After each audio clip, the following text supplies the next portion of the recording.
Bismillahirrahmanirrahim. Assalamualaikum warahmatullahi wabarakatuh. Pada kesempatan kali ini, pada mata kuliah Pendidikan dalam Keluarga, kami dari kelompok 7 yang beranggotakan Muhammad Iqbal Prayoga, Reni Risma Nur Solihat, dan Rizani Adawiyah akan mempresentasikan makalah yang berjudul Hubungan Keluarga secara Internal, Vertikal, dan Horizontal. Tanpa berlama-lama lagi, mari kita langsung saja pada pembahasannya. Bismillahirrahmanirrahim. Di sini saya akan membahas mengenai pengertian hubungan keluarga. Keluarga merupakan suatu kelompok atau organisasi yang di dalamnya beranggotakan ayah, ibu, dan anak. Keluarga merupakan satu kesatuan yang kuat apabila terjadi hubungan yang baik antar setiap anggotanya, antara ayah dengan ibu, ayah dengan anak, dan ibu dengan anak. Bahkan hubungan antara anak ke satu dengan anak yang kedua, dan seterusnya apabila memiliki beberapa anak. Hubungan baik ini ditandai dengan adanya keserasian dalam hubungan timbal balik setiap anggota keluarganya. Hubungan ini sangat perlu dijaga oleh masing-masing anggota keluarga. Nah, lalu apakah hubungan keluarga itu? Menurut Kamus Besar Bahasa Indonesia, hubungan diartikan sebagai suatu keadaan yang berhubungan dan adanya ikatan pertalian. Sedangkan keluarga diartikan sebagai ibu dan ayah serta anak-anaknya dan orang seisi rumah yang menjadi tanggungan, sanak saudara, kaum kerabat, dan atau satuan kekerabatan yang sangat mendasar dalam masyarakat. Jadi, bisa diartikan hubungan keluarga adalah ikatan pertalian antara ibu dan ayah serta anak-anaknya, kerabat, dan atau adanya ikatan dalam satuan kekerabatan yang sangat mendasar dalam masyarakat. Menurut Robert R. Bell, ada 3 jenis hubungan kekeluargaan, yakni yang pertama, kerabat dekat, yaitu terdiri dari individu yang terikat dalam keluarga melalui hubungan darah, adopsi, dan atau perkawinan, seperti suami istri, orang tua anak, dan antar saudara siblings. Yang kedua, kekerabatan jauh, yaitu terdiri dari individu yang terikat dalam keluarga melalui hubungan darah, adopsi, dan atau perkawinan. Tetapi ikatan keluarganya lebih lemah daripada keluarga dekat. Anggota kerabat jauh kadang-kadang tidak menyadari adanya hubungan keluarga tersebut. Biasanya mereka terdiri atas paman dan bibi, keponakan, dan sepupu. Yang ketiga, ada orang yang dianggap kerabat, yaitu seseorang dianggap anggota kerabat karena ada hubungan yang khusus, misalnya hubungan antar teman akrab. Selain itu, hubungan keluarga dapat dibagi menjadi 3 hubungan berdasarkan kedudukannya, yakni yang pertama, hubungan antar suami dan istri. Hubungan suami istri lebih kepada hubungan timbal balik antara keduanya berlandasan kasih sayang serta kesepakatan berdua. Nah, yang kedua itu hubungan anak dengan orang tua, dan yang ketiga adanya hubungan antar saudara. Nah, jadi itulah pengertian hubungan keluarga. Selanjutnya pemaparan mengenai hubungan keluarga secara internal, vertikal, dan horizontal. Selanjutnya, bagaimana hubungan keluarga secara internal, vertikal, dan horizontal? Sebelum membahas hubungan keluarga secara internal, vertikal, dan horizontal, alangkah baiknya kita mengetahui pengertian hubungan secara internal itu sendiri, vertikal maupun horizontal. Hubungan secara internal itu yaitu bentuk hubungan di dalam sebuah kelompok atau organisasi dengan tujuan untuk membangun dan memajukan agar tercapainya suatu tujuan. Nah, tujuan ini untuk menjaga keutuhan setiap aspek dari kelompok atau organisasi agar berjalan dengan stabil atau harmonis. Selanjutnya itu hubungan vertikal, yang artinya itu bentuk hubungan sosial yang didasarkan pada perbedaan kedudukan. Nah, misalnya itu antara pimpinan dengan bawahan. Nah, seorang bawahan itu tidak dapat memerintahkan atasan, tapi sebaliknya atasan yang memberi perintah kepada bawahan. Lalu, pengertian hubungan horizontal itu sendiri. Hubungan horizontal adalah hubungan sosial antara individu atau kelompok yang sederajat, yang saling berkepentingan yang sama. Misalnya, hubungan antara siswa dengan siswa, guru dengan guru, karyawan dan karyawan lain. Setelah mengetahui pengertian hubungan secara internal, vertikal maupun horizontal itu sendiri, kita lanjutkan penjelasan mengenai hubungan keluarga secara internal. Hubungan keluarga secara internal merupakan hubungan setiap anggota keluarga, yakni ibu, ayah, dan anak-anaknya, dengan tujuan untuk membangun keluarga kepada cita-citanya dan saling menjaga satu sama lainnya agar tercipta rasa aman dan harmonis dalam keluarga tersebut.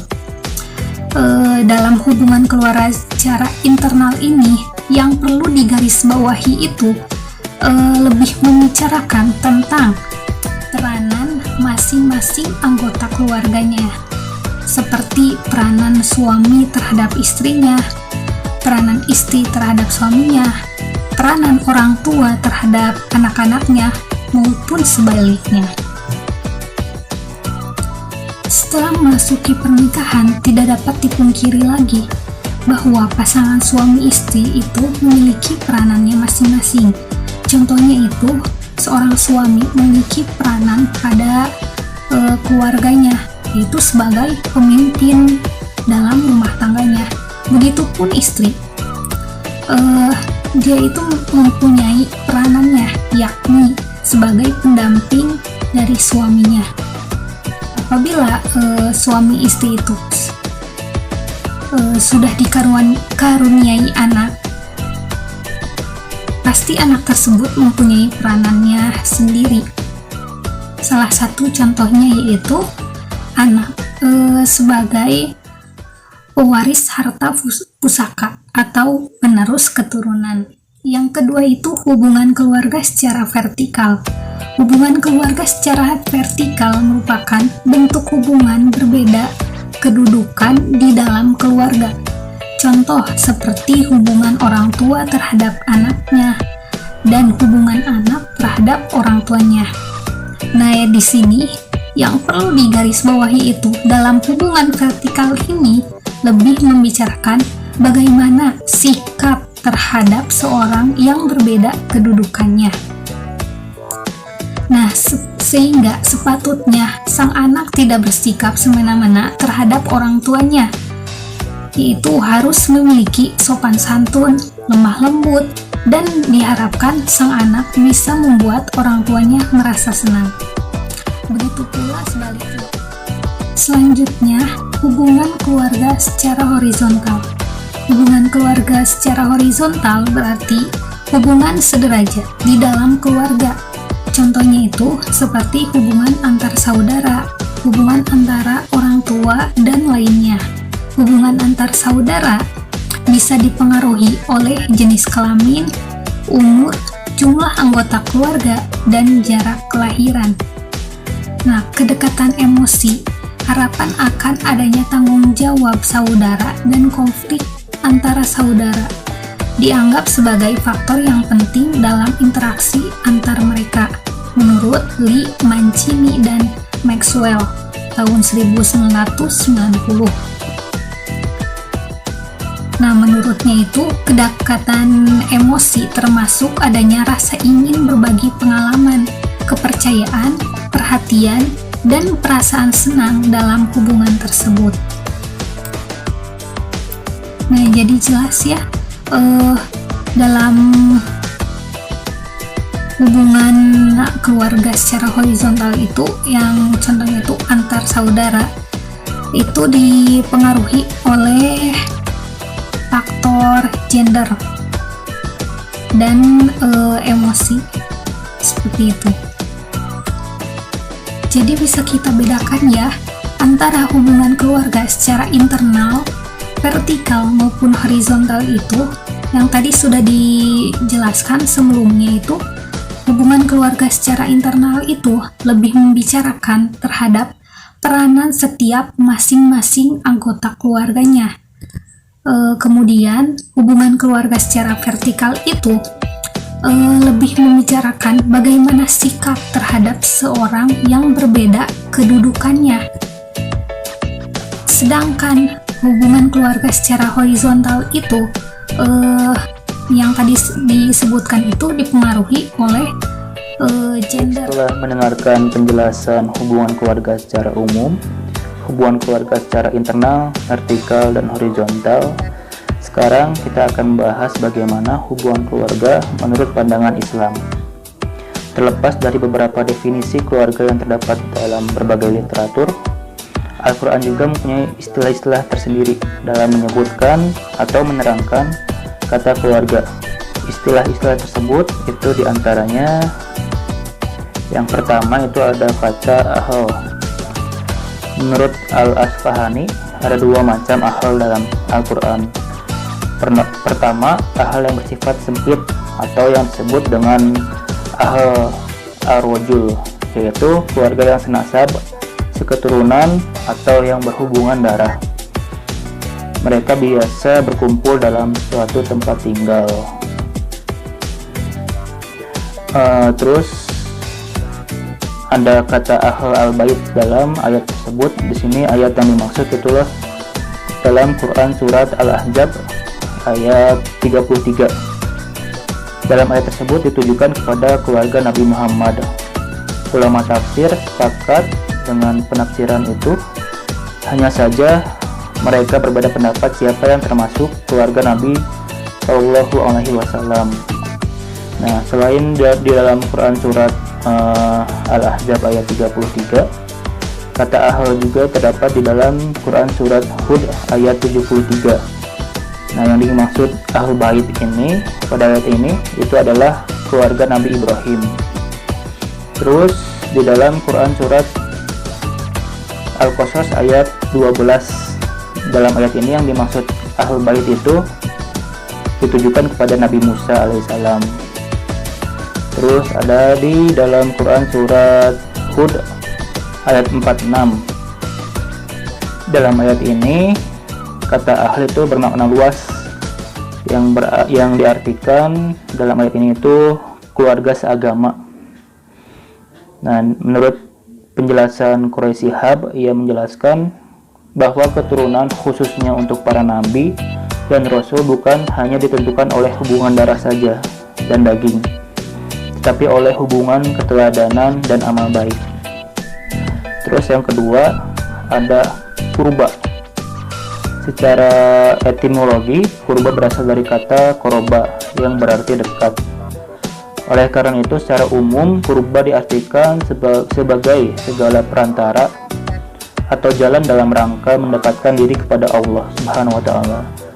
Sebagian besar kata kurba yang terdapat dalam Al-Quran selalu diberi sandaran za, zawi, uri, atau yang semacamnya dengan izafah, sandaran atau tambahan tersebut. Menurut para pakar bahasa, maka kandungan kata kurba itu menjadi bermakna kekerabatan atau keluarga atau kedekatan pada nasab garis keturunan.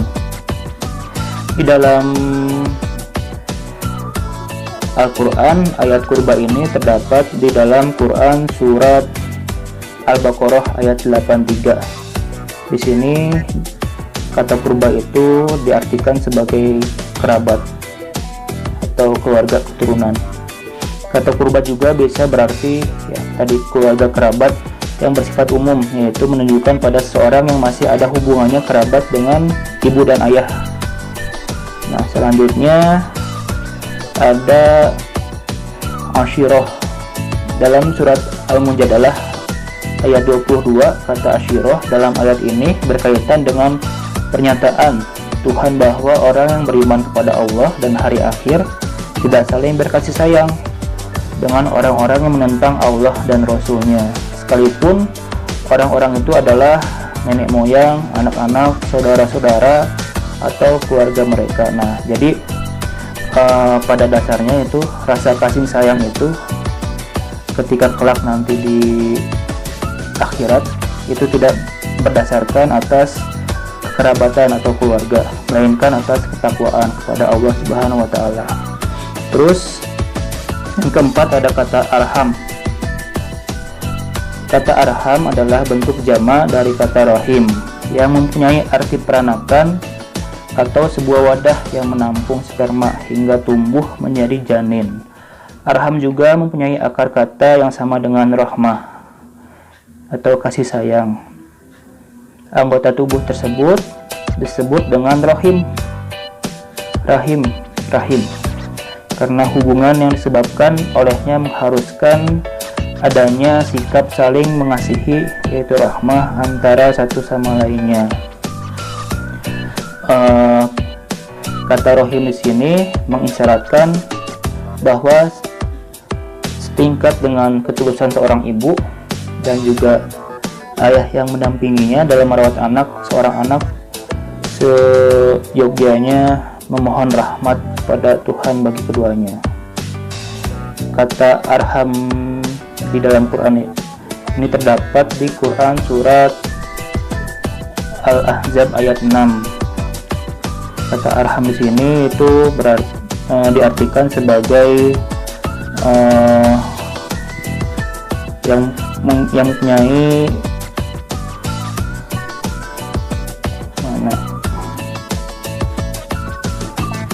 baik kata arham yang dimaksud dalam ayat Quran Al-Ahzab ayat 6 di sini itu diartikan sebagai seorang yang mempunyai hubungan darah.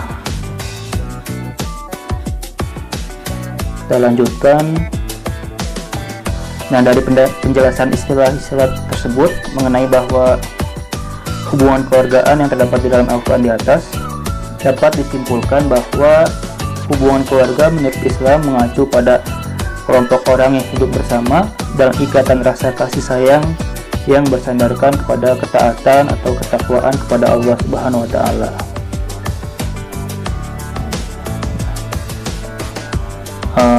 Saya akan membacakan kesimpulan dari hasil presentasi ini.